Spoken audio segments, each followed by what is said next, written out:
Every book has a moment before the page. A decision, a risk, a story worth telling. This is Authors After Action. Conversations with authors about the journey, the work, and the lessons learned along the way.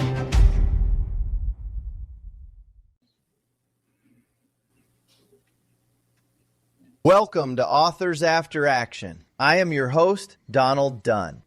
Today's guest is Michelle DeFilippo, a longtime advocate for authors who want full control of their work. She's the founder of 1106 Design, a company that has helped thousands of writers publish professional quality books without giving up rights or royalties. Michelle challenges the traditional publishing mindset and shows authors how to keep creative control and earn more from every book sale. This is a conversation every aspiring author needs to hear. Let's welcome Michelle to the show. How's it going, Michelle? Oh, very good, Don. Thank you for having me today. Absolutely. There's a lot of people, most of my listeners are veterans, and writing books has become very popular in the veteran community. As you can imagine, with the longest war in American history to take place, there's been a lot of stories to tell. And I don't think any of them truly know what they're getting into when they first start. So I'm looking forward to this conversation, and I'm sure there's a lot of people that's going to get a lot out of this. Well, I hope so. That's my goal too. So let's start with what most of them are now looking at and learning about. When when listeners hear the word self-publishing, what does that really mean in practical terms? Okay, well, that has become misunderstood in the last 20 or so years, 20, 25 years. When self-publishing first came about, when Amazon first came on the scenes, it meant that the author was the publisher, assuming all of the roles and responsibilities of the publisher. And then in return for that investment and for that hard work, they would reap all of the royalties when a book is sold, right? They wouldn't be sharing their revenue with anyone else.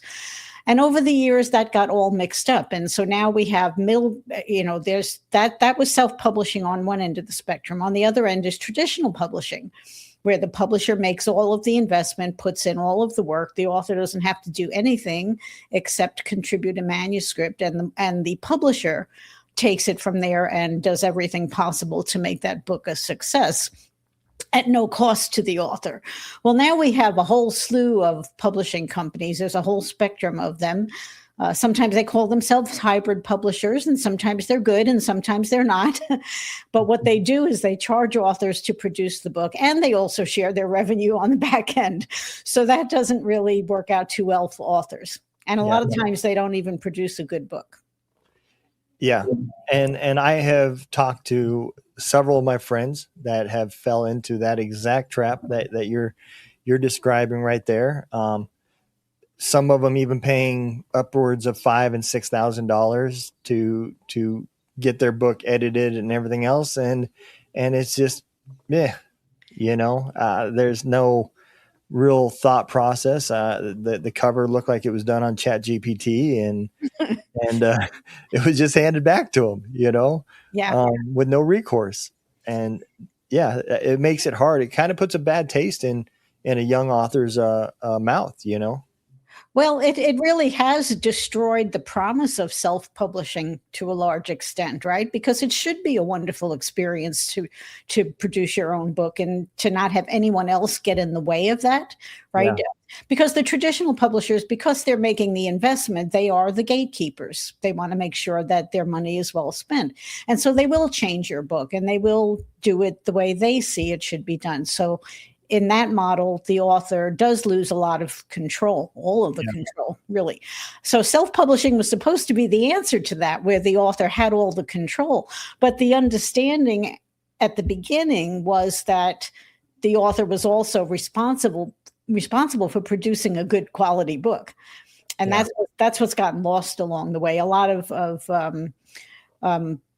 business people, for lack of a better word, have come into the space because they see an opportunity to make a lot of money, but they're not providing true value for that money. They're just doing the bare minimum in return for the funds that they're collecting. Yeah, I think what a lot of people take for granted, right, is because there's a lot of things that a publishing house does, like the editing process, the design, and all that stuff. When they hear the words self-publishing, I think they forget that you still need somebody to do your editing. Yes. It is hard to edit your own book because you're so close to it. It's kind of like, singing in choir and your mom tells you that you are an amazing singer. That doesn't necessarily mean you are the next Garth Brooks, and when you're editing your own product, sometimes those biases that you're too close to make it hard to really see what is going to be a good product. And I think a lot of people, for a couple different reasons, they skip that process. They do their own publishing, they do their own editing, they attempt to do their own marketing, and it just turns out very disastrous.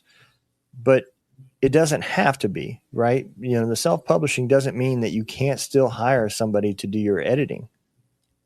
That's right. And you must actually hire experts if you want to put out a good book. It's not optional. Yeah.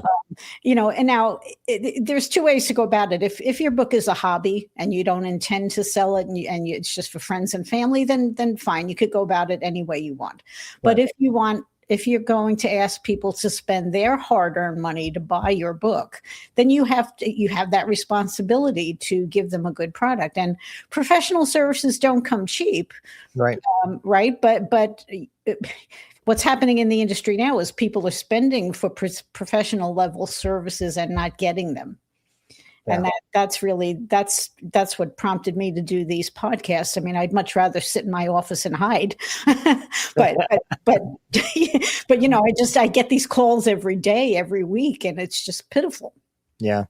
Would you say that because of that situation, do you think it's made it harder for authors to get into traditional publishing because of now they know that what they're competing with is that they have to look at this book and when they're changing things, they have to make sure that somebody else didn't put out a title, very close to what they're going to title yours that was maybe self-published and not very good, and then you title something the same thing and it can affect their sales, even though it's not the same book.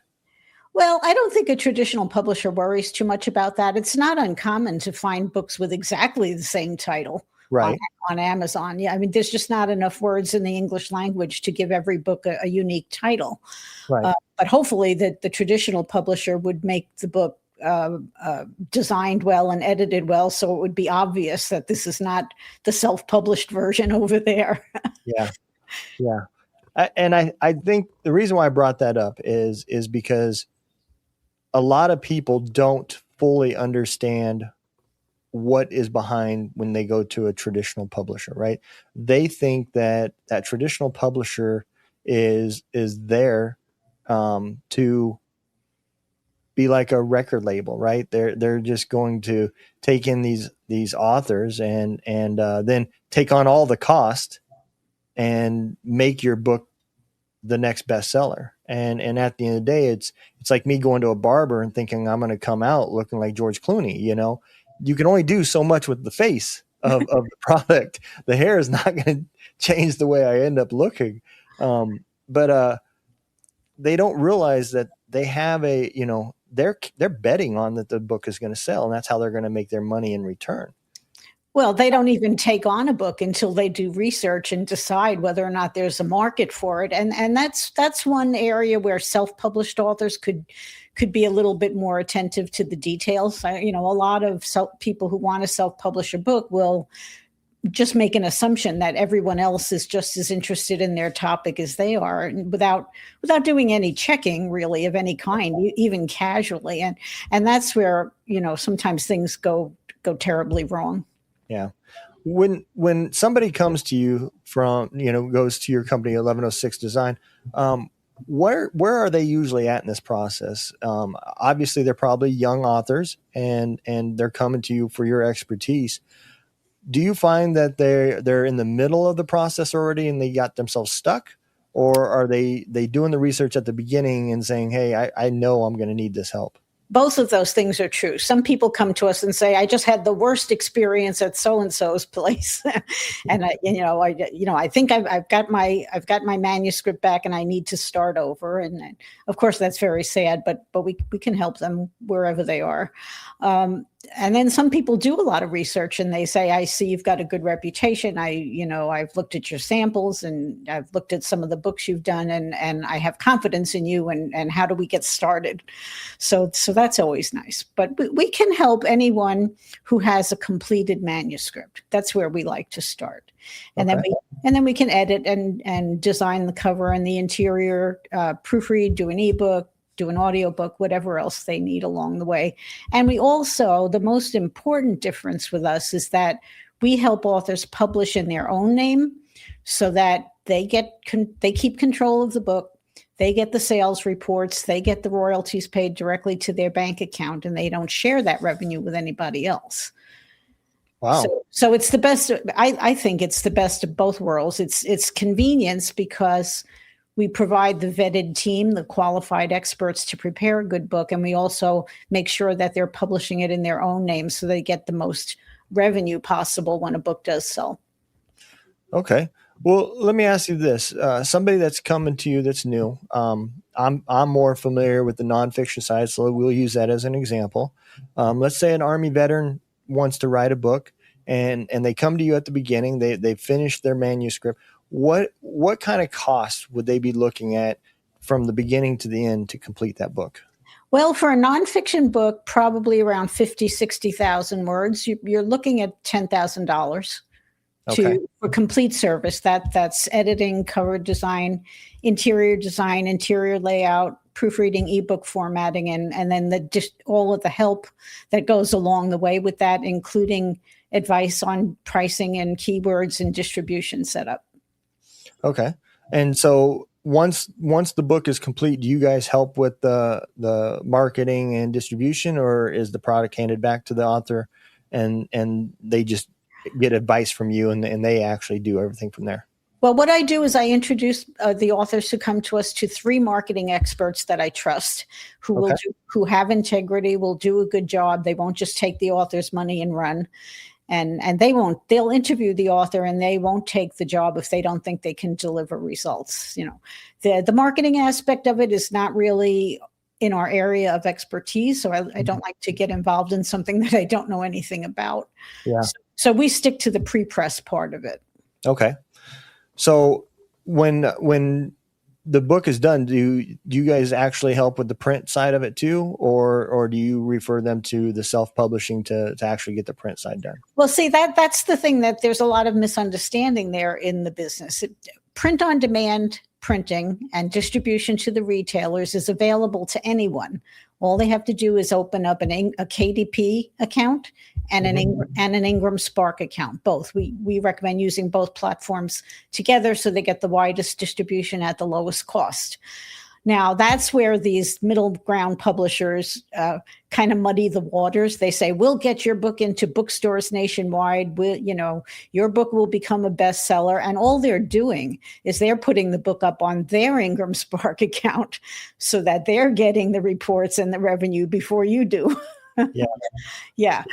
So you really don't need that sort of middleman publisher. I mean, traditional publishing is great. If you can land a traditional publishing deal, that's the gold standard. Yeah. It is.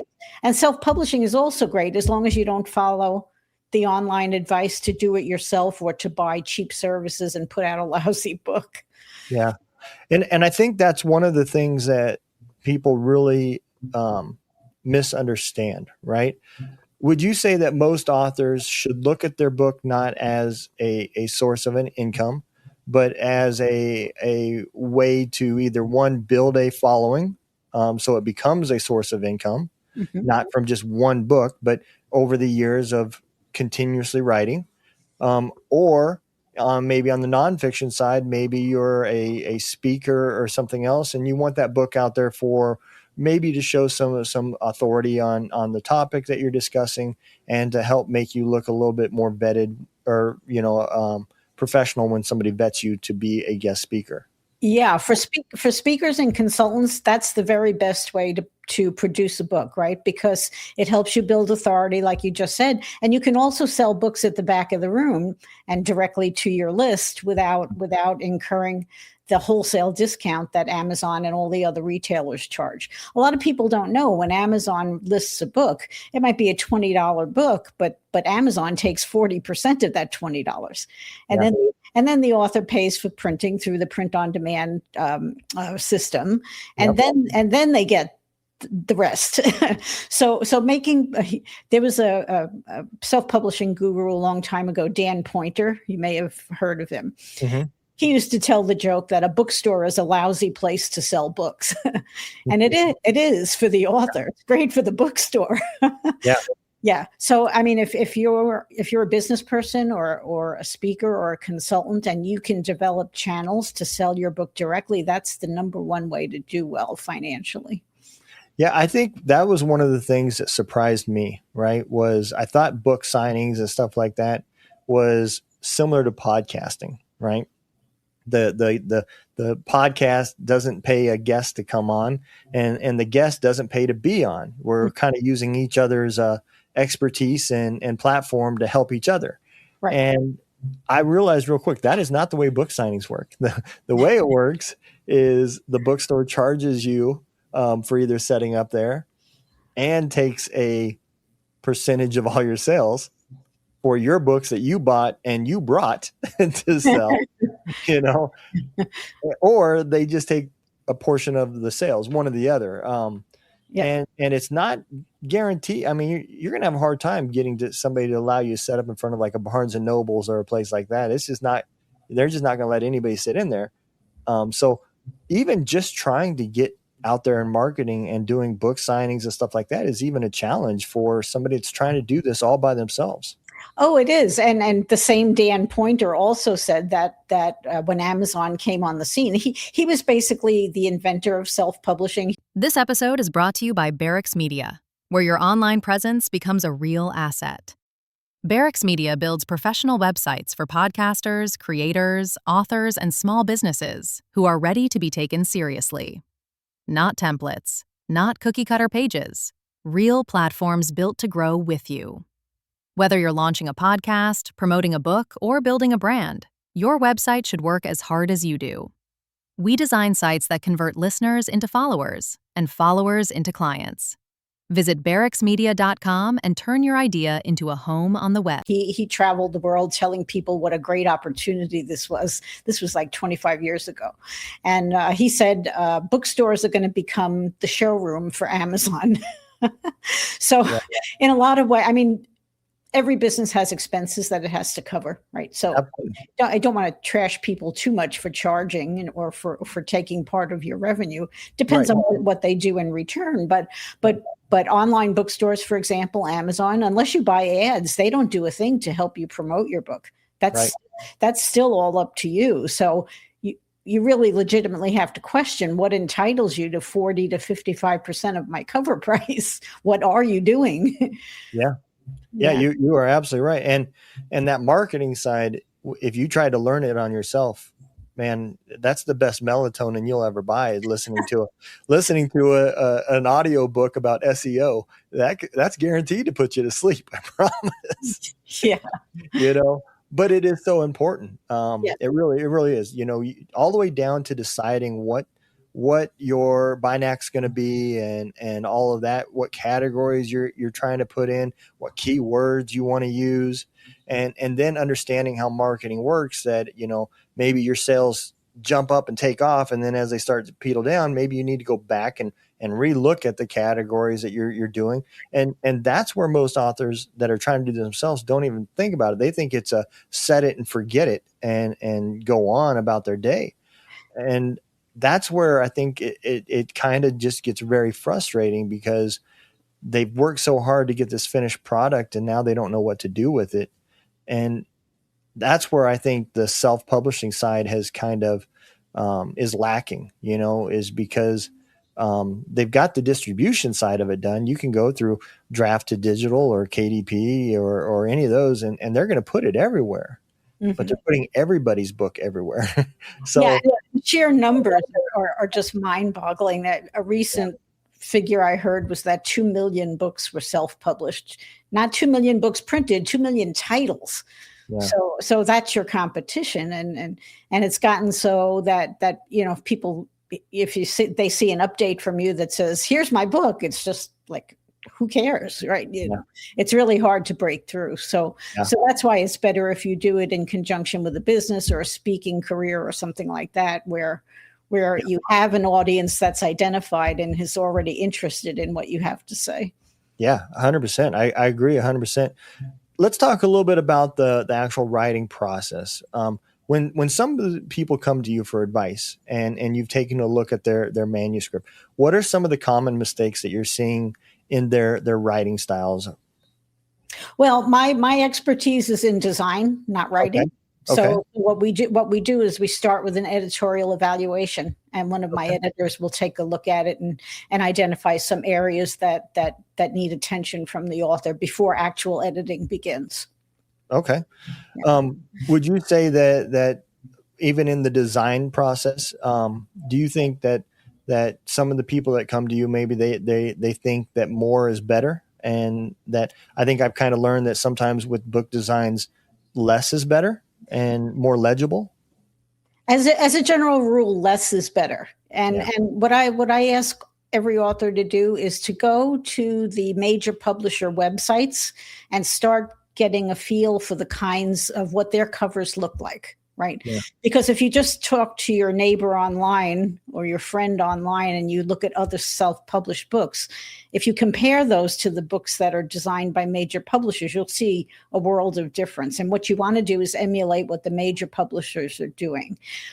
There's a lot of skill that goes into a book cover that people don't realize. You have to know about typography, color, the hierarchy of elements, balancing this with that. And sometimes the process goes wrong when authors start micromanaging that and, say, make this bigger and make that smaller. And I want you to use yellow because that's my favorite color. And, those may not be appropriate choices for what you're trying to communicate. A book cover is about communication. It's not decoration. It's not art. Yeah. It's about positioning. Yeah. I mean, that's the first impression right there. You have to have something that is going to entice that person to pick the book up and flip it over and read about on the backside of what it's even about. If your book is in a library, even the spine holds that same authority, where all you're seeing is the spines of the books.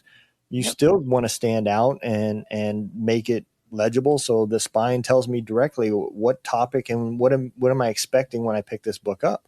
That's right. And it all happens in about 3 seconds inside your head, below your conscious level of awareness. Yeah. You're absolutely right. And I think that's where, again, another thing that the new author didn't know or didn't think about, there's so many levels to writing a book. I tell everybody my first book, it was a document. It wasn't even a book. This episode is brought to you by Barracks Media, where your online presence becomes a real asset.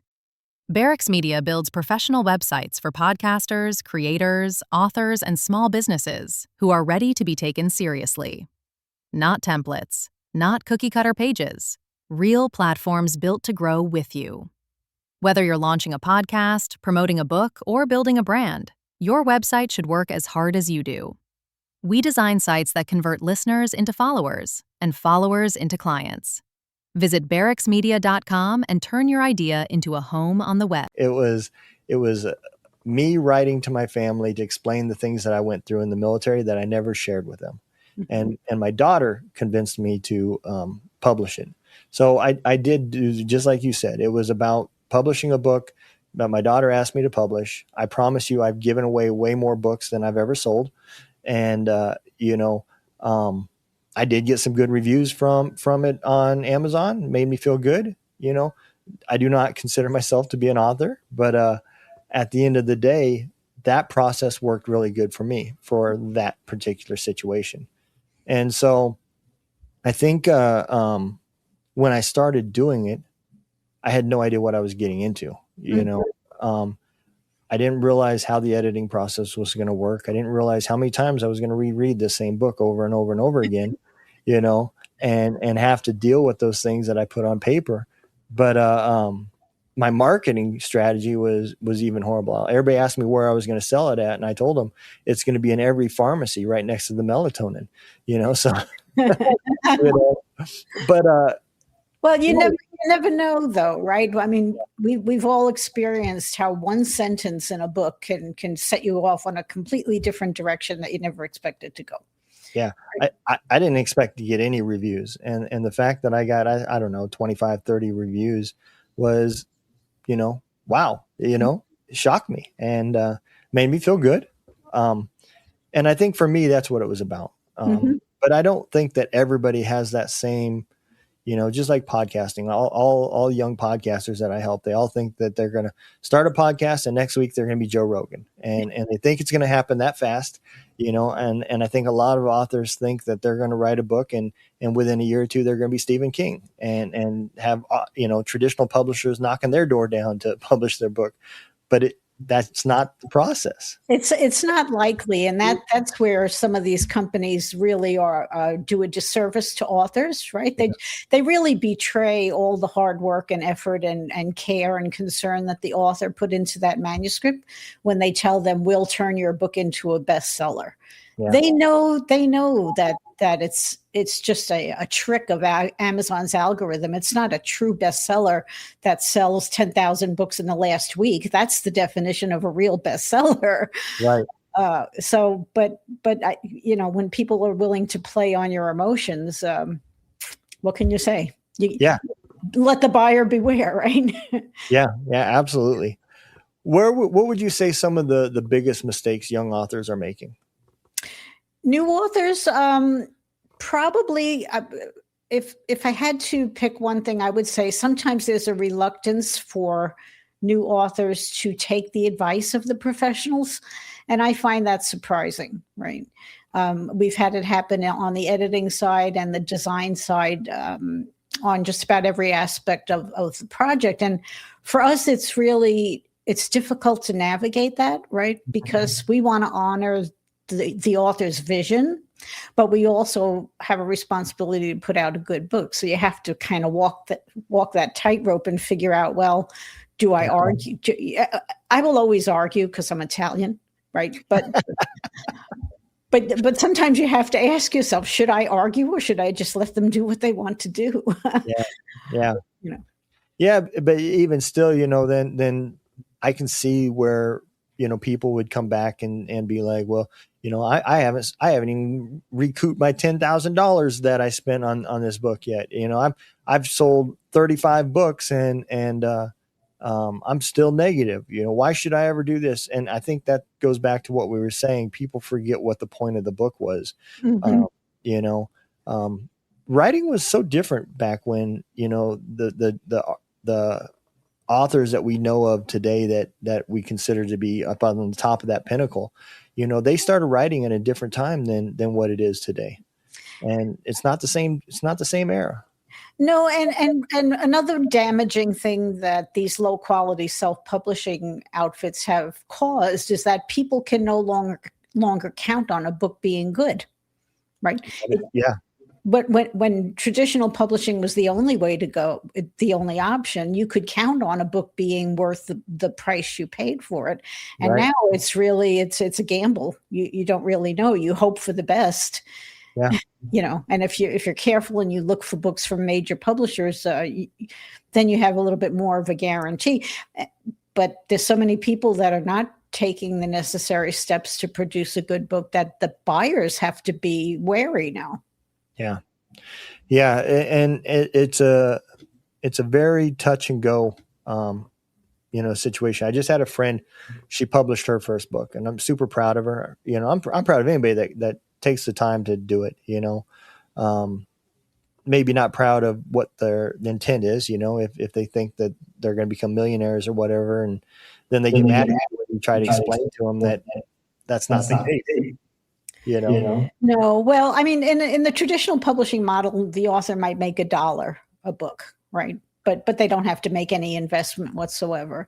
Right. So in true self-publishing, where you control everything, you can make $5 to $6 a book typically, after everybody else takes their cut. But in these middleman publishers, you might be making 90 cents or $1 or $2.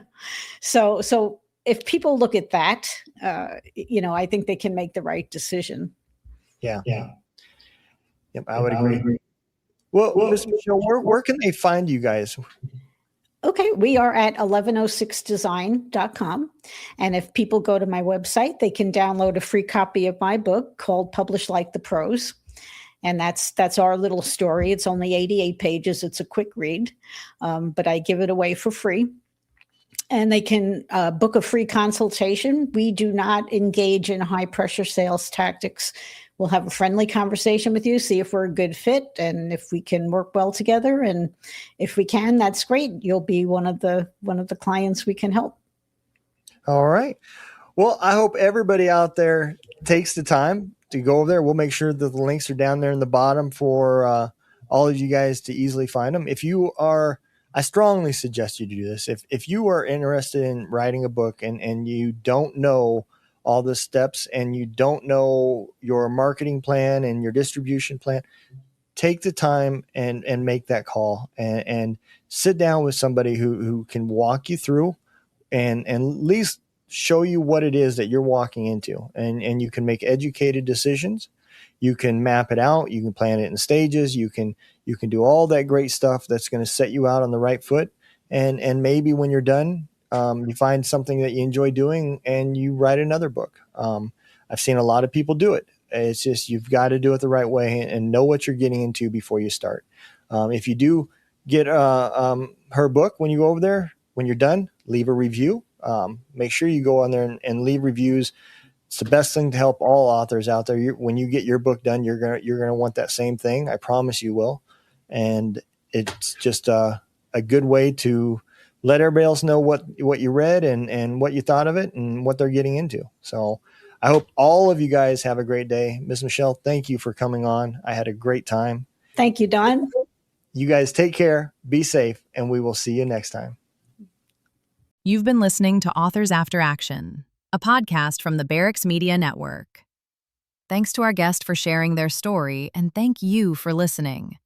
You can explore more conversations like this across the Barracks Media Network. We'll see you next time.